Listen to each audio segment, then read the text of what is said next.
विठू माऊली तू माऊली जगाची, माऊली तर मूर्ती विठ्ठलाची. हाय हॅलो नमस्कार, स्वागत आहे तुमचं नाशिककर कोमल या मराठमोळ्या यूट्यूब चॅनलवर. सध्या मराठी महिन्यांनुसार आषाढ महिना सुरू आहे. आषाढ महिना म्हटलं की सर्वांसमोर उभी राहते ती म्हणजे आषाढी एकादशी, जिला आपण देवशयनी एकादशी असं म्हणतो. आषाढी एकादशीपासूनच चातुर्मासाला सुरुवात होते, म्हणजेच भगवान विष्णू निद्रावस्थेत असतात. त्यामुळे चातुर्मासात कोणतेही शुभकार्य केले जात नाही. आपले हिंदू धार्मिक ग्रंथ असे सांगतात की पूजापाठ केल्यामुळे आपल्या जीवनात सकारात्मकता येते. हिंदू धर्मात देवशयनी एकादशीचे अर्थात आषाढी एकादशीचं विशेष महत्त्व आहे. आषाढी एकादश हा तो पवित्र दिवस आहे जेव्हा विश्वाचे निर्माते भगवान विष्णू क्षीरसागरात 4 महिने योगनिद्रामध्ये जातात. तर पंचांगानुसार वर्ष 2026 मधील देवशयनी आषाढी एकादशी 25 जुलै 2026 रोजी शनिवारच्या दिवशी येत आहे. चातुर्मासाला सुरुवात झाल्यामुळे पुढचे 4 महिने या आषाढी एकादशीच्या दिवसापासून लग्न, गृहप्रवेश किंवा इतर जे काही शुभकार्य असतात ते करण्यास मनाई असते. या आषाढी एकादशीच्या दिवशी अशी काही कामं आहेत की जी आपण चुकूनही करायची नसतात.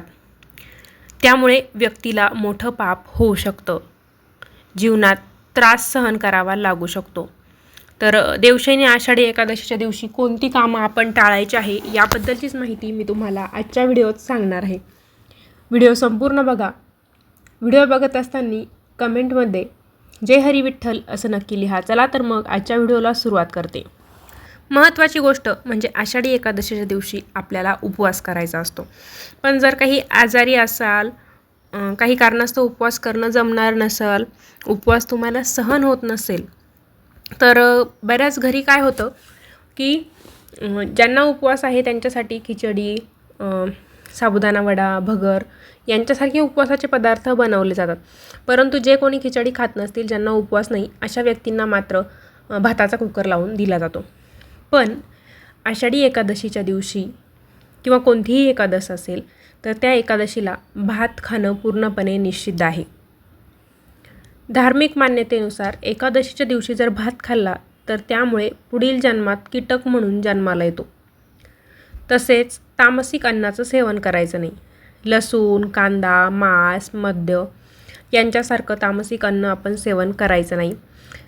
आषाढी एकादशीचं व्रत भगवान विष्णूंना समर्पित आहे, म्हणून आपण फक्त आणि फक्त सात्विक अन्नाचं सेवन करायचं आहे. नंबर 2, तुळस ही विष्णुप्रिया असली तरीही एकादशीला तुळशीला स्पर्श करणे किंवा तुळशीची पानं तोडणं अशुभ मानलं जातं. तुळस भगवान विष्णूंना खूप प्रिय आहे आणि तिला विष्णुप्रिया असंही आपण म्हणतो. परंतु तुळशीच्या झाडाला स्पर्श करणं, त्याची पानं तोडणं किंवा तुळशीच्या झाडाला पाणी देणं हे एकादशीच्या दिवशी टाळायचं आहे. तुळशीचं पानं जर तुम्हाला पूजेसाठी लागणार असाल, भगवान विष्णूंची पूजा करायची असेल एकादशीला, पूजेसाठी पानं लागणार असाल तर ते तुम्ही 1 दिवस आधीच तोडून ठेवायचे आहे. एकादशीच्या दिवशी तुळशीला स्पर्श करायचा नाही. नंबर 3, एकादशीला बहुतेक ठिकाणी म्हणजे शाळांना वगैरे सुट्टी असते. तर बरेच जण सुट्टीचा दिवस म्हणून या दिवशी दाढी करतात, केस कापतात.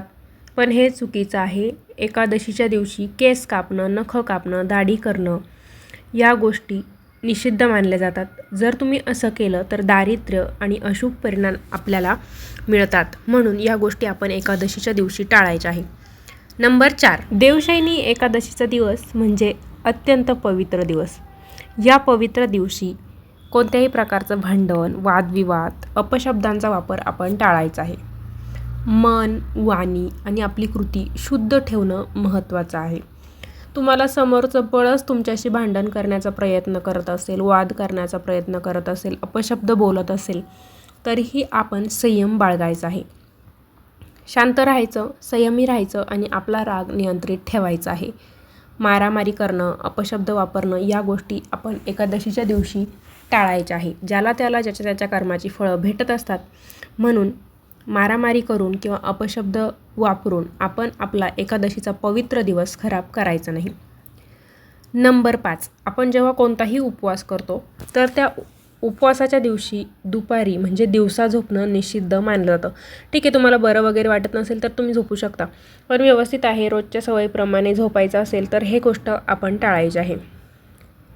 या दिवशी आपण भगवान विष्णूंची, विठ्ठलाची पूजा करण्यात, भजन करण्यात, कीर्तन करण्यात वेळ आपण घालवायचा आहे. शक्य झालं तर रात्री देखील आपण जागरण करून देवाचं नामस्मरण करायचं आहे. रात्री भलेही जागरण नाही केलं तरी चालेल, पण दिवसा मात्र आपण झोपायचं नाही.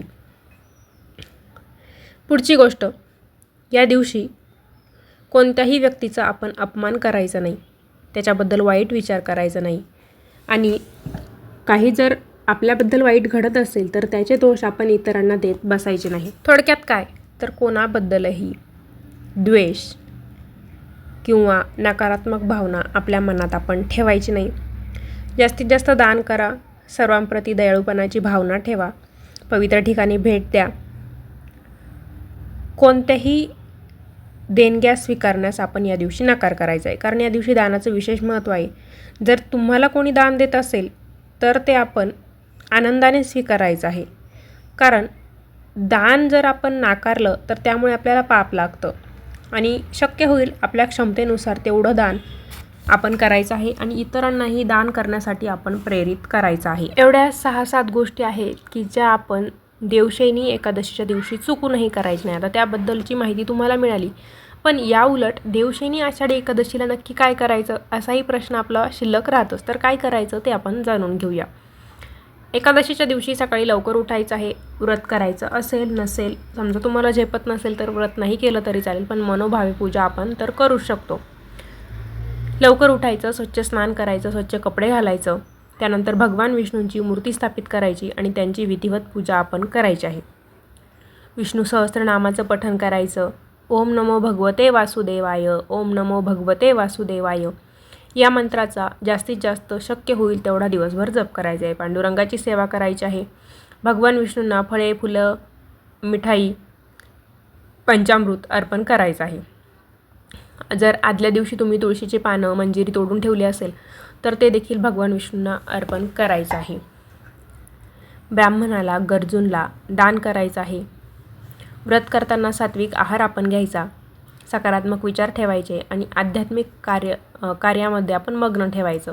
नामस्मरण, जपतप यामध्ये आपण दिवस घालवायचा आहे, दिवसा झोपायचं नाही. आता देवशयनी एकादशीचं धार्मिक महत्त्व नक्की काय आहे? देवशयनी एकादशीला हरिशयनी एकादशी, पद्म एकादशी असं देखील म्हणतात.